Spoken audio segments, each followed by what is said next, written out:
ఈ లడ్డు గొడవ దేవుడి వరకే పరిమితం కాకుండా మతాలకి కూడా కలహాలు సృష్టించబోతున్నాయి రానున్న రోజుల్లో. ఫెయిల్ అయ్యాడు ఆ ప్లాన్ చంద్రబాబుది. ఆ చంద్రబాబుది ఏంటంటే తన నుంచి ప్రజల నుంచి తన పాలన గురించి ప్రజలు ప్రశ్నించకుండా, తన అబద్ధాలను గురించి నిలదీయకుండా తప్పించుకోవడానికి ఈ దేవుడు పాయింట్ మొదలెట్టాడు. దీని మీద పెట్టి ఏదో అలరైపోతే మత కల్లోలు మొదలైపోతే మత కల్లోల నుంచి తను చుట్టకాల్చుకోవచ్చు రగిలితే అని చెప్పి ప్లాన్ వేశాడు.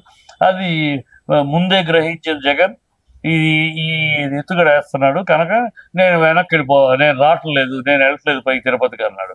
తిరుపతికి ఆయన వెళ్తే కార్యకర్తలు వస్తారు. కార్యకర్తలకి నోటీసులు పంపించారు ఆల్రెడీ ప్రభుత్వం. ఎందుకు అరెస్ట్ చేస్తారండి? ఎందుకు అరెస్ట్ చేస్తారు? ఒక నాయకుడు వస్తూ ఉంటే ఒక నాయకుడు కార్యకర్తలు వస్తేనే అరెస్ట్ చేస్తారు. ఎందుకు అరెస్ట్ చేస్తారు? ఏ కారణం చేత అరెస్ట్ చేస్తారు? అరాచకం. మా ఇష్టం, మేము అధికారులు ఉన్నాం, మా ఇష్టం వచ్చాడు మేము చేస్తామని అరాచకం. అంటే కావాలని అరెస్ట్ చేసి బ్యానర్లు అట, ఎక్కడికక్కడ హోర్డింగ్స్. ఏ శాస్త్రంలో ఉంది? మీరు పెట్టుకుని ఏ శాస్త్రంలో ఉంది?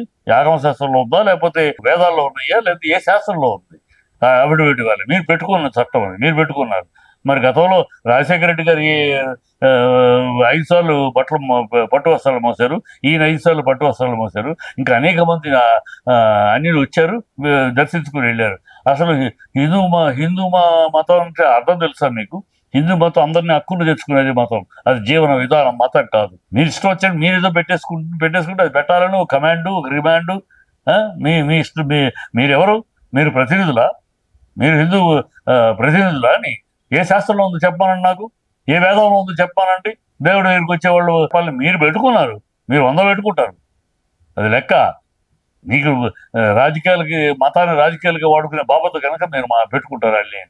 బుద్ధి లేని పనులు మాటలు అన్ని పెట్టేసి అరెస్ట్ చేస్తాం అల్లరవుతే మతకాల్లో పుట్టించేసేసి ఈ క్రిస్టియన్ హిందూస్ అని గొడవ పెట్టేసేసి తద్వారా లబ్ధి పొందొచ్చు. ఆ మంట కాగుతూ ఉంటే దాంట్లో చూడటానికి తీసుకోవచ్చు. చంద్రబాబు చలర వ్యూహం, దుష్ట వ్యూహం, దుర్మార్గపు వ్యూహం, చాలా క్షుద్ర ఆలోచన.